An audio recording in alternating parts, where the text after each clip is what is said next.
दुनिया में पैसा बनाने के लिए आपकी नज़र होनी चाहिए जो फाइनेंस के सबसे स्ट्रांग लोग हो, और उनमें सबसे स्ट्रांगेस्ट है ब्लैक रॉक के सीईओ लैरी फिन।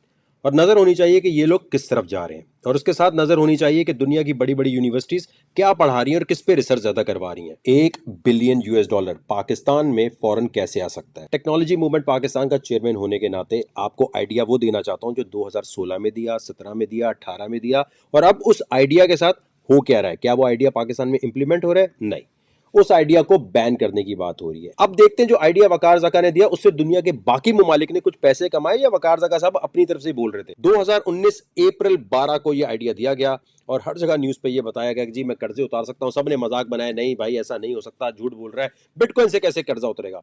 अब आप देखें, जरा गौर कीजिएगा। सबसे पहले देखते हैं, ईरान ने $1 बिलियन बिटकॉइन से कमा लिए। डेटा पे बात करते हैं, कहीं इधर उधर की खबर नहीं उठा रहे, ठीक है।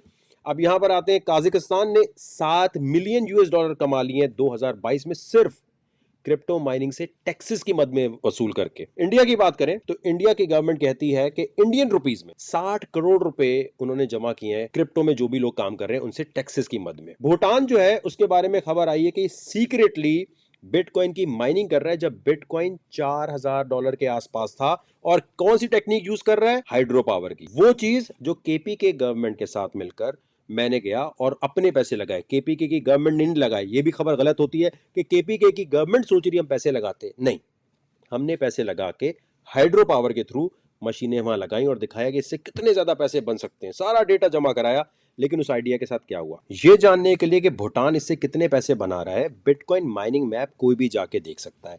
मैं यहां आता हूं, आसान लफ्जों में समझाता हूं।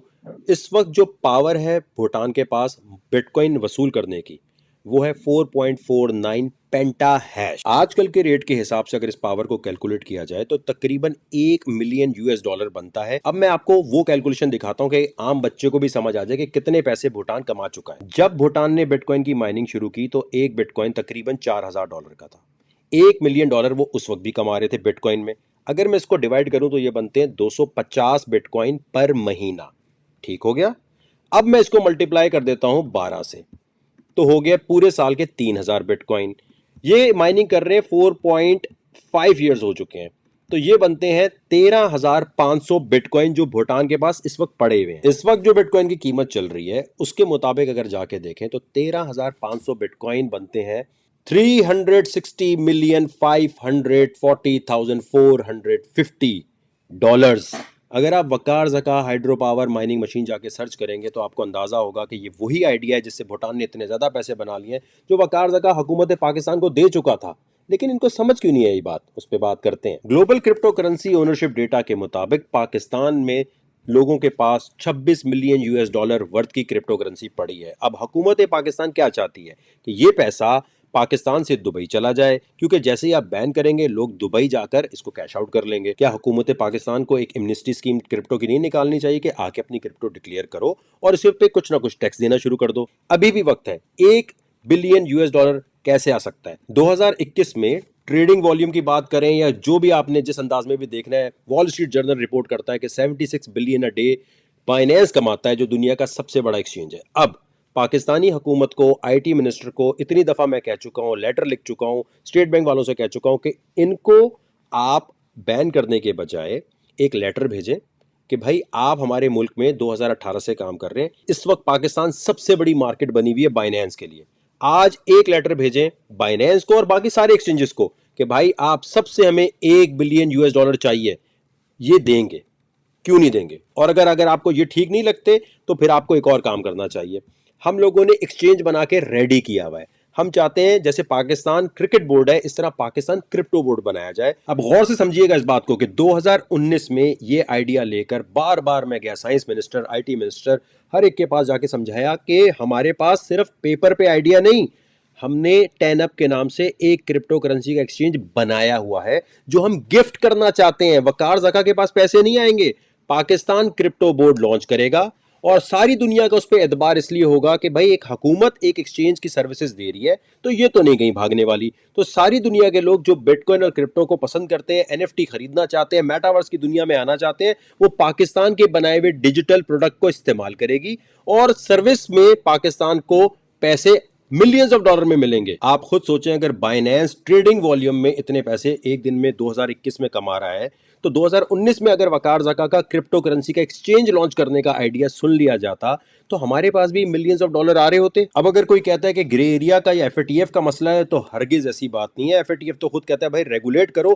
क्योंकि अगर रेगुलेट नहीं करेंगे तो आप सोचें इसकी तो ब्लैक मार्केट बन जाएगी। बैन तो आप क्रिप्टो को कर नहीं सकते, तो इसका मतलब जिस जिसके पास क्रिप्टो पड़ी होगी वो उसी तरह हो जाएगी जैसे पाकिस्तान में हुक्का बैन है, शीशा बैन है, लेकिन उसका भत्ता देकर हर जगह चल रहा है। तो सिर्फ हुकूमत को पैसे नहीं मिल रहे, बाकी हर कोई पैसे बना रहा है। अब आप सोचें ग्रे एरिया में तो दुबई भी है, तो दुबई तो क्रिप्टो करेंसी का हब बनता जा रहा है। वो तो कह रहे हैं सारी कंपनीज यहां के काम करें, एक्सचेंजेस यहां के काम करें। अब ये कोर्ट केस समझना बहुत जरूरी है, आपके भी काम आएगा। जब बिटकॉइन 2016 में 268 यूएस डॉलर का था, जी हाँ सिर्फ 268 यूएस डॉलर का, तब से वकार ज़का की वीडियोस पड़ी हुई हैं कि भाई इस इंडस्ट्री से पाकिस्तान में बहुत पैसा आ सकता है। जब उस हुकूमत ने नहीं सुना तो दूसरी हुकूमत आ गई, जब उसके मिनिस्टर्स भी नहीं सुन रहे थे तो मैंने कहा अब अदालत का रुख करना चाहिए। अदालत की तरफ गया तो वकीलों से बात हुई जिनको मैं जानता था। उन्होंने कहा भाई हम तो केस उठा ही नहीं सकते, क्योंकि 2019 में क्रिप्टो करेंसी की कॉम्प्लिकेशंस को कानून और आइन के मुताबिक समझाना एक कॉम्प्लिकेटेड चीज़ थी। मैंने कहा चलो मैं खुद ही तैयारी करता हूँ। अब आप सोचें मेरी जगह कोई और होता, वो कहता भाई क्रिप्टो की ट्रेडिंग आती है, क्रिप्टो का काम आता है, अमेरिका जाओ, दुबई जाओ, अपना काम करो, इस चक्कर में कहाँ फंस रहे हो। लेकिन मैंने कहा अगर मैं अपनी सियासी जमात लाना चाहता हूँ तो पहले एज अ सियासतदान मुझे कानून और आइन को समझते हुए अदालत में जाकर प्रॉपरली इस केस को खुद लड़ना चाहिए। तो मैंने पिटीशन तैयार की और जाकर अदालत में इन पर्सन खड़ा हो गया। अब आप सोचें सुबह 8 बजे जाना, अपनी बारी का वेट करना और 2 साल तक जाके कोर्ट में समझाते रहना, ये कोई आसान काम नहीं है। फाइनली कोर्ट में जो है सबको बुलाया गया और 2021 में डिप्टी डायरेक्टर हो स्टेट बैंक की या फिर सिक्योरिटी एक्सचेंज कमीशन के, यानी सारे जो फाइनेंस के बड़े हैं उन सबको बुलाया गया और वो सब एक तरफ और मैं अकेला खड़ा हुआ। आर्ग्यूमेंट शुरू हुए। अब इससे पहले आप ये सोचें कि वकार ज़का आप बगैर वकील के गए हो, दूसरी तरफ इतने सारे वकील हैं, तो कैसे आप कोई रिलीफ ले सकते हैं। तो ये जो लाइंस आपके सामने लिखी हैं ये हमारी जीत है, इसको ज़रा गौर से पढ़िएगा।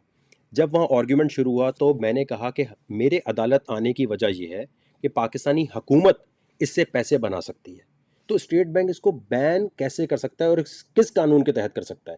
जब कानून पूछा गया तो स्टेट बैंक के जो रिप्रेजेंटेटिव थे वो खामोश थे। तो मैंने कहा सर अगर इनके पास कोई कानून नहीं है तो काइंडली ऑर्डर में ये लिख दिया जाए कि स्टेट बैंक ने कभी भी क्रिप्टो करेंसी को इलीगल डिक्लेयर नहीं किया। तो ये देखिए सामने लिखा हुआ है कि इनको ये कहना पड़ा कि हाँ या तो कानून बताओ, क्योंकि ऑनरेबल कोर्ट ने उस वक्त कहा आप या तो कानून बताएं, अगर कानून नहीं बताते तो फिर पेनल्टी पड़ेगी आप पे। तो यहां पर सामने उन्हें लिखना पड़ा कि हाँ हमने कभी भी क्रिप्टो करेंसी को बैन नहीं किया। तो स्टेट बैंक ये क्लियरली कह चुका है हाँ जी इलीगल नहीं। और ये पैराग्राफ बहुत अहम है जिसके अंदर अदालत ने ये कहा कि हाँ 2 साल में जो क्रिप्टो की बात वकार ज़का कर रहा है, हमें पता चल गया कि ये एक्सपर्ट इस फील्ड में ये समझा चुका है। अब एक कमेटी बनाई जाएगी जिसमें state bank, security exchange commission और सारे वो लोग मौजूद हैं। 3 महीने हमारी मीटिंग्स होती रहीं, लेकिन अब उन मीटिंग्स के बारे में मैं आपसे बात क्यों नहीं कर पाया या क्यों नहीं बता रहा था, उसकी वजह ये है। ज़रा शुरू की 4 लाइनें आपने पढ़नी है जिसके अंदर कोर्ट ये कहती है कि हम अप्रिशिएट तो करते हैं पिटिशनर को जिसका विजन इतना अच्छा है, यानी मैं ऑनरेबल कोर्ट को सल्यूट करता हूं कि जो मिनिस्टर्स नहीं समझ सके, जो बाकी लोग नहीं समझ सके, हमारी ऑनरेबल कोर्ट समझ गई कि हाँ इससे बहुत ज़्यादा फायदा हो सकता है मुल्क कौम का। और वकार ज़का जो एज ए पिटिशनर आया है, हम अप्रिशिएट करते हैं कि बगैर वकील के आके 2 साल तक अगर वो जिद्दोजहद करता रहा है तो उसके आइडियाज़ बिल्कुल ठीक है। लेकिन क्रिप्टो करेंसी की ये जो कमेटी बनाई गई है इसकी सारी चीज़ों को कॉन्फिडेंशियल रखा जाएगा, इसकी कोई बात भी कहीं पोस्ट नहीं कर सकते। यही वजह है कि मैं कहीं पोस्ट नहीं कर रहा था। 3 महीने की मीटिंग और एक दूसरे से बात करने के बाद जो रिजल्ट निकला, मैं हैरान था उस पर कि सारे डिपार्टमेंट जो हैं वो ये कहते हैं फाइनेंस के पाकिस्तान में कि हम कोई भी ऐसा कानून नहीं बनाना चाहते जिससे हुकूमत पाकिस्तान क्रिप्टो करेंसी से पैसे बनाए। तो फिर मैंने कहा भाई ठीक है, अब इमरान खान साहब जो डिजिटल पाकिस्तान का नारा मारते हैं उन्हें कहते हैं भाई आपके होते हुए चीज़ बैन कैसे हो रही है, और इन्हीं के मिनिस्टर्स कह रहे हैं कि भाई नहीं नहीं होना चाहिए सब कुछ। तो मैंने जब ये बात करना शुरू की और समझाना शुरू किया इनके मिनिस्टर्स को, तो मैंने सोचा कि यार महविश हयात को जैसे मिला है अवार्ड, मुझे भी कोई तमगा इम्तियाज़ कुछ ऐसा मिलेगा कि इतना अच्छा आइडिया दिया कि जब बिटकॉइन इतना था आज इतने इतने इससे पैसे दुनिया के लोग बना रहे हैं, तो हम कम से कम इसको अप्रिशिएट ही कर दें। लेकिन ऐसा नहीं हुआ। वकार ज़का की एफआईआर कटी इस बात पे जनवरी 2021 में कि क्योंकि वो क्रिप्टो करेंसी को प्रमोट करता है और हुकूमत के खिलाफ बात करता है, तो उस वक्त की हुकूमत जो इमरान खान के अंडर थी, हमारी एफआईआर कट गई कि जी वकार ज़का साहब आपने आइडिया दिया कैसे। आप क्रिप्टो करेंसी को प्रमोट कर कैसे रहे? जरा सोचें, कोई ना कोई ग्रुप, कोई ना कोई माफिया ऐसा जरूर है जो हुकूमत को मिसगाइड करके कि भाई डॉलर ऊपर जा रहा है, क्रिप्टो ठीक नहीं है, इससे वो चाहता है पाकिस्तान में क्रिप्टो बैन की आवाज आए। अब क्रिप्टो टेक्निकली बैन तो हो नहीं सकती, तो क्या होगा?